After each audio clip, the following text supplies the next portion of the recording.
အားလုံးပဲမင်္ဂလာပါချစ်ရတော့ချမ်းရဲ့ကလေးရဲ့နောက်ဆုံးခီးကိုပို့ဆောင်ခဲ့ပြီးပြီလို့ပေါ့နော်အခုချမ်းမြန်မာပြည်ပြန်ရောက်ပါပြီလို့ချမ်းကိုစိတ်ပူပေးကြလို့ချစ်ပေးကြလို့ဝင်းရံပေးကြတဲ့သူတွေအားလုံးနဲ့ကျေးဇူးတင်ပါတယ်လို့ဟုတ်ကဲ့ချမ်းဒီကလေးရဲ့နာယူသွားတဲ့အချိန်မှလည်းပေါ့နော်တဲ့ပတ်သက်ပြီးတော့တချို့မသိတဲ့သူတွေကပေါ့နော်ချမ်းဟိုပြောဒီပြောပေါ့တိလားဟိုဟာတွေရေးတင်တရားတွေရေးတင်အများကြီးတွေ့ရတယ်ပေါ့နော်ပြောပြပေးမယ်တိလားဒီကလေးတွေနဲ့ချမ်းဘယ်လိုပတ်သက်ခဲ့ရလဲဆိုတာကဒါသူတို့လေးတွေဆိုတာချမ်းရဲ့ညီလေးလိုချမ်းရဲ့တပည့်လေးတွေချမ်းသားသမီးလေးတွေချမ်းတစ်ချိန်တစ်ခါတည်းကချမ်းကတတ်နိုင်တဲ့လောက်တိုးတင်ဆုံးမခဲ့တယ်ချမ်းရဲ့အနာမှာနေခဲ့တယ်အဲ့တော့ဒီကလေးတွေအခုချိန်မှာဘယ်လိုနေရာမျိုးပဲရောက်ဘယ်လိုဘဝမျိုးပဲရောက်ဘယ်လိုအခြေအနေမျိုးပဲရောက်ခက်ခဲခြင်းမခက်ခဲခြင်းပြည့်စုံခြင်းမပြည့်စုံခြင်းဖြစ်စေသူတို့ရဲ့အနာမှာချမ်းကစီပေးတဲ့အချိန်မှာစီပေးရမယ်ဆိုတဲ့အတွေ့အကြုံနဲ့ချမ်းရောက်အောင်သွားခဲ့တာပဲရှိရပေါ့နော်သူတို့လေးတွေနဲ့ချမ်းပတ်သက်ခဲ့တဲ့အကြမ်းချမ်းကချမ်းဘဝမှာလေဟိုဘယ်ဆရာသမားဆိုတာတိတ်မရှိဘူးချမ်းသာချမ်းကလေးတွေကိုချစ်ပြီးတော့ပေါ့နော်တုံတင်ဆုံးမခဲ့ပြီးတော့ဟိုချမ်းဆုံးမပေးခဲ့တယ်ပေါ့ဟိုအသိပညာတော့သူတို့မဟုတ်သူတို့တင်ယူခဲ့တယ်စူးစမ်းခဲ့တယ်ဒါပေမဲ့လမ်းမမရအောင်တော့ချမ်းတက်နိုင်တဲ့လောက်လမ်းပြပေးခဲ့တယ်ချမ်းရဲ့တပည့်လေးတွေပါသူတို့လေးတွေဆိုတာပေါ့ပထမဆိုရင်ကွာဒါတိုးအောင်ပေါ့တိုးအောင်ဆိုတဲ့နာမည်လေးကိုချမ်းအေယာဝတီဗာလဲတာယာဝတီဆိုပြီးတော့ချန်နယ်မယ်တာယာဝတီမှာဗဒါတိုးအောင်ပေါ့ပြီးတော့ပြီးဆိုရင်ချန်ကဝေယံနဲ့စုံနေဝေယံနဲ့စုံနေ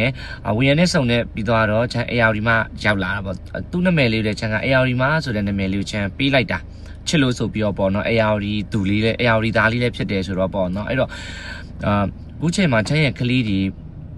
အောင်မြင်ကြတာအများကြီးတွေ့တယ်ဆိုတာချမ်းအဝေးကနေပြီးတော့အမြဲတမ်းလက်ခုပ်တီးတယ်အဝေးကနေပြီးတော့ချမ်းစိတ်ထဲမှာအမြဲတမ်းပျော်ရွှင်နေပေါ့နော်ချမ်းဒုက္ခတွေဘလောက်ရောက်အခက်ခဲတွေဘလို့ပဲဖြစ်ဖြစ်ချမ်းတပည့်သွေးသားကလေးတွေစီကချမ်းပတ်စံတပြားတစ်ချက်ဘသူစီကမှချမ်းမချိခဲ့ဘူးသူတို့အဆင်ပြေတာကိုကြည့်ပြီးတော့ဝင်းသားပေးခဲ့တယ်ချမ်းပျော်ရွှင်ပေးခဲ့တယ်ပေါ့နော်ချမ်းအခက်ခဲအချိန်ရောက်တဲ့အချိန်မှာလည်း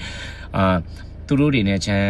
တခါတည်းရန်လူငယ်တဘာဝစိတ်ဆိုးစိတ်ကောက်တော့ရှိခဲ့တယ်ဒါပေမဲ့ချမ်းနေတဲ့တက်လုံးသူတို့မုံတီးလို့မရဘူးသူတို့ရန်စိုးရန်စားထားလို့မရဘူးဘာကြောင့်လဲဆိုရင်ကိုပြုစုပြောထောင်ခဲ့ပြီးတဲ့ကလေးတွေကိုကိုယ်တိုင်ပြန်တတ်တယ်ဆိုတာလောကမှာဆရာကောင်းမပီတာတလို့မိတ်ဆွေကောင်းလည်းမပီတာဘူးပေါ့နော်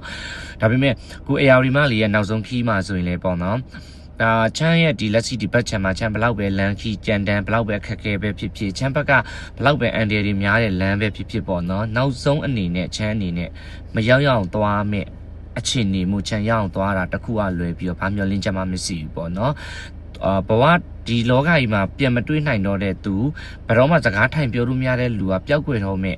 ရုပ်လောင်းလေးကိုနောက်ဆုံးအနေနဲ့မြင်ချင်းလို့ချမ်းအပြေးလွှားသွားခဲ့တာပဲရှိရပေါ့နော်ဟုတ်ကဲ့အဲ့တော့ချမ်းရဲ့ကလေးတွေပေါ်မှာချမ်းအမြဲတမ်းချစ်တယ်ဘဝစတိုင်းလည်းချမ်းအနေနဲ့ပြန်ဆောင်ကျင်တာပေါ့ဘာကြောင့်လဲသူတို့စိတ်လေးတွေကိုချမ်းအတိဆုံးမှုပေါ့နော်အရင်ယူရှင်တဲ့ကလေးတွေမျိုးပါဟုတ်ကျေးဇူးတင်ပါတယ်